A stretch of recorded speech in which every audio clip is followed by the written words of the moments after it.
नमस्कार।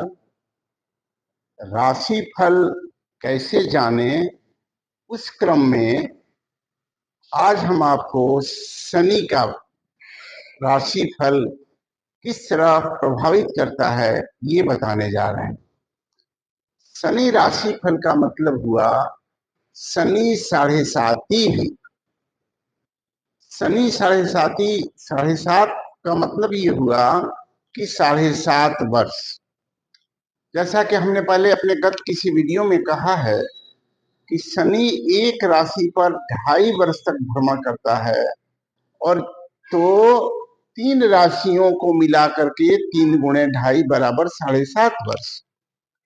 तो शनि जहां पर रहता है, जिस राशि पर शनि का भ्रमण होता है, उससे पीछे की राशि और आगे की राशि और जिस राशि पर है वो, इन तीनों राशियों पर शनि को कहा जाता है कि आपके लिए शनि की 7.5 चल रही है। उदाहरण के तौर पर वर्तमान में कुंभ राशि पर शनि है, इसलिए हमने यहाँ अंकित कर दिया है कि कुंभ माने 11 नंबर की राशि पर कुंभ पर शनि है। तो ये जो 7.5 है वो मकर राशि पर है, कुंभ राशि पर है और मीन राशि पर है। लेकिन जैसे ही शनि कुंभ राशि से मीन राशि में प्रवेश करेगा, वैसे मकर राशि जो है वो 7.5 से मुक्त हो जाएगा और मीन के आगे की जो मेष राशि है उस पर 7.5 आ जाएगी। तो इसीलिए हमने लिखा कि मकर राशि की ये उतरती 7.5 कही जाएगी, कुंभ राशि पर पूर्ण 7.5 कही जाएगी और मीन राशि पर चढ़ती हुई 7.5 कही जाएगी। तो इस तरह से शनि जिस राशि में रहेगा, उससे आगे की राशि, पीछे की राशि और वह राशि, इन 3 राशियों पर 7.5 चलता है और उसी को हम कहते हैं कि 7.5 चल रहा है। अब चले शनि जो है कि 7.5, इसलिए हमने यहाँ लिख दिया है कि अपनी जन्म राशि या नाम राशि से 7.5 पहला, दूसरा और 12वें स्थान पर शनि स्थान पर 7.5 होता है। अब रह गया शनि का ढैया। लोग कहते हैं कि शनि का ढैया चल रहा है आपको। तो शनि का ढैया जो है जन्म राशि या नाम राशि से चौथे और 8वें पर शनि का जब भ्रमण होता है तो उसको कहते हैं कि ढैया चल रहा है। जैसे अगर किसी की वृश्चिक राशि है तो 1 2 3 4 चौथे शनि चल रहा है, तो वृश्चिक राशि वाले के लिए शनि की ढैया चल रही है। उसी तरह से किसी की कर्क राशि है तो 1 2 3 4 5 6 7 8 उसके लिए शनि की ढैया चल रही है।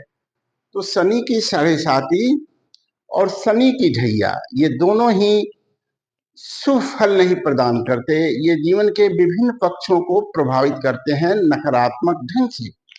और शनि के लिए अपनी जन्म राशि से जो शुभ स्थान है वो 3 6 10 और 11वें स्थान है।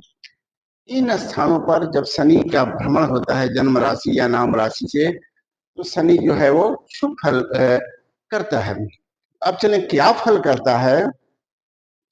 तो जैसे शनि जो है कुंभ राशि पर चल रहा है और किसी की अगर कुंभ राशि ही है तो उसके लिए जो शनि जो है वो सबसे ज्यादा नकारात्मक है, क्योंकि उसकी जन्म राशि पर ही चल रहा है। तो ऐसी स्थिति में क्या होगा, स्वास्थ्य हानि, प्रतिष्ठा की हानि, सभी काम में रुकावट, वैवाहिक जीवन में परेशानी, किसी के लिए अगर शादी का प्रयत्न किया जा रहा है तो सफल नहीं हो पाता, हर चीज में विलंब, रुकावटें, मन की खिन्नता, स्वास्थ्य बाधा, सभी प्रगति जो है उस धीमी गति से चलते रहता है। तो ये स्थिति जहां शनि चलता है उसके लिए है। अब मीन राशि को आप देखेंगे तो मीन राशि पर ये शनि जो है वो 12वें चल रहा है। कुंभ पर अगर है तो किसी के मीन राशि के लिए शनि जो है वो 12वें भाव में चल रहा है। तो 12वें भाव में जब शनि जब चलता है तो व्यय की अधिकता, बहुत खर्च, अनेक परेशानी, इस तरह की स्थिति जो है वो बनी रहती है। और जिसके लिए शनि जो है वो दूसरे चल रहा है, दूसरे भाव में चल रहा है, उस वो तो दूसरा भाव जो है वो धन का भाव है। तो जैसे मकर राशि वाले के लिए वो धन दूसरे भाव में चल रहा है, जिसकी मकर राशि है, तो उसके लिए आर्थिक हानि, कुटुंबों से लड़ाई झगड़ा, जो परिवार में वृद्ध जन है उनकी स्वास्थ्य की हानि, कहीं पैसा लगाया तो उसका डूब जाना, इस तरह के अशुभ फल जो है वो दूसरे भाव से विचारणीय विषयों पर करता है। यानी शनि 12वें हो तो 12वें भाव से जो विचारणीय विषय है, ये हमारे किसी वीडियो में है द्वादश भाव से विचारणीय विषय, इसको जब देखेंगे या जानेंगे या पढ़ेंगे किसी अन्य सोर्स से भी तो पता चल जाएगा। इसमें नकारात्मक फल करेगा, जन्म राशि पर चलेगा तो प्रथम भाव से विचारणीय विषय, और जहां उसकी दृष्टि जाएगी वहां नकारात्मक फल करेगा। और अगर दूसरे चल रहा है तो दूसरे भाव से, और जहां जहां शनि की दृष्टि जाएगी वहां वहां नकारात्मक फल करेगा। वर्तमान में अगर कुंभ राशि का शनि है तो शनि की साढ़े साथी है वो मकर पर, कुंभ पर और मीन पर चल रहा है।